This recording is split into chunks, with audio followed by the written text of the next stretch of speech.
కాంగ్రెస్ రెండేళ్ల పాలన utter flop అయిందంటూ Telangana రాష్ట్ర వ్యాప్తంగా ఉన్నటువంటి బీఆర్ఎస్ శ్రేణులు ప్రభుత్వం మీద మండిపడతా ఉన్నారు. ప్రస్తుతం మనతో మాట్లాడడానికి బీఆర్ఎస్ సీనియర్ నాయకులు, అదేవిధంగా తెలంగాణ ఉద్యమకారులు నిర్దం భాస్కర్ ఉన్నారు. మాట్లాడించే ప్రయత్నం చేద్దాం.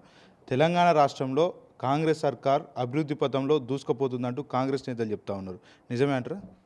ముందుగా ఈ ఛానల్ వారికి నమస్కారం.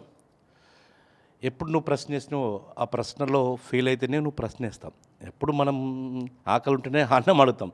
అంటే ఈరోజు నువ్వు ప్రశ్నలనే పూర్తిగా వైఫల్యం చెల్లింది, ఫెయిల్ అయ్యింది. నేను కాదు చెప్పేది, జరుగుతున్న రైతు చెప్తున్నాడు.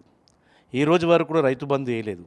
ఈ రోజు వరకు కాళేశ్వరం మంచి తెలంగాణ ప్రాంతానికి ఒక గంగమ్మ తల్లిగా, అలాంటి దాన్ని మూలకి పెట్టేసేసి సరిగ్గా నీళ్లు లేక రైతు బంధు ఇయ్యక అక్కడ రైతుని మోసం చేసినావు. ఇక్కడ అవ్వా తాతని కూడా 2000 కాదు 4000 ఇస్తా, ఒకరికి కాదు ఇద్దరికి ఇస్తా అని చెప్పి వాళ్ళని మోసం చేసినావు. నువ్వు ఎవరిని మోసం చేయలేదు, ఇక్కడ ఉద్యోగస్తులని కూడా మోసం చేసినావు. అంతెందుకు, మొన్న జరిగిన సర్పంచ్ ఎలక్షన్లో 42% కామారెడ్డి రిజర్వేషన్లో మీరు 42% ఇస్తా అని చెప్పి బీసీ జాతిని, బీసీ ఆత్మగౌరవాన్ని దెబ్బతీసి కేవలం 17% మాత్రమే నువ్వు పెట్టినావు.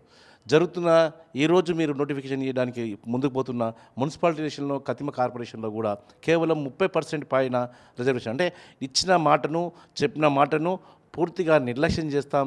అబద్ధాల కోరుని కేవలం మీకు మాటలు చెప్పి ఓటు వేయించుకుంటా అని చెప్పడానికి నిర్వచనము ఈ రేవంత్ రెడ్డి ప్రభుత్వం, ఈ కాంగ్రెస్ ప్రభుత్వం. అంటే బీసీలు సిద్ధంగా ఉన్నారా కాంగ్రెస్ పార్టీ కోటేయడానికి? ఎందుకంటే వాళ్ళు ఇచ్చినటువంటి రిజర్వేషన్ కూడా ఇస్తామని చెప్తా ఉన్నారు. ఆకలిన్న వానికి కడుపుండి అన్నం పెడతాను అన్నప్పుడు నువ్వు దేవుడా అంటాడు.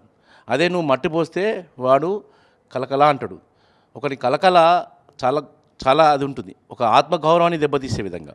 ఏ విధంగా బీసీ జాతి ఓటేస్తుంది?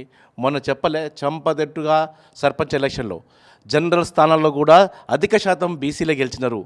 జనరల్ స్థానాల్లో కూడా అధిక శాతం బీసీలే గెలిచినారు. ఇది వాస్తవం కాదా? రేపు వచ్చే జిహెచ్ఎంసీ ఎలక్షన్లో కావచ్చు, మీరు పెడుతున్న మున్సిపాలిటీ ఎలక్షన్లో కావచ్చు, కార్పొరేట్ ఎలక్షన్లో కావచ్చు, 100% మీరు పక్షపాతిగా మీ కులహంకారంతో జనరల్ సీట్లలో కూడా బీసీ బిడ్డల ఆత్మగౌరవాన్ని, వారి ఓటుని అంబేద్కర్ గారు గొప్ప ఆయుధం ఇచ్చినారు ప్రతి ఒక్కరికి. ముఖ్యంగా బీసీ, ఎస్టీ మైనార్టీలకు రేపొద్దున భారీ మెజారిటీలో జనరల్ స్థానంలో ఓటు వేయించుకొని గెలిపిస్తారు. ఇది సత్యం, జరగబోయే నిజం. అంటే మేమన్నా కనీసం బీసీలకు సంబంధించి అంశాలు మాట్లాడినాం, బీసీలకు న్యాయం చేద్దామనే ఉద్దేశం మాకుంది. కనీసం గత ప్రభుత్వానికి బీసీల మీద అసలు చిత్తశుద్ధి లేదు, వాళ్ళకి తీవ్ర అన్యాయం చేసినట్టు కూడా చెప్తాం.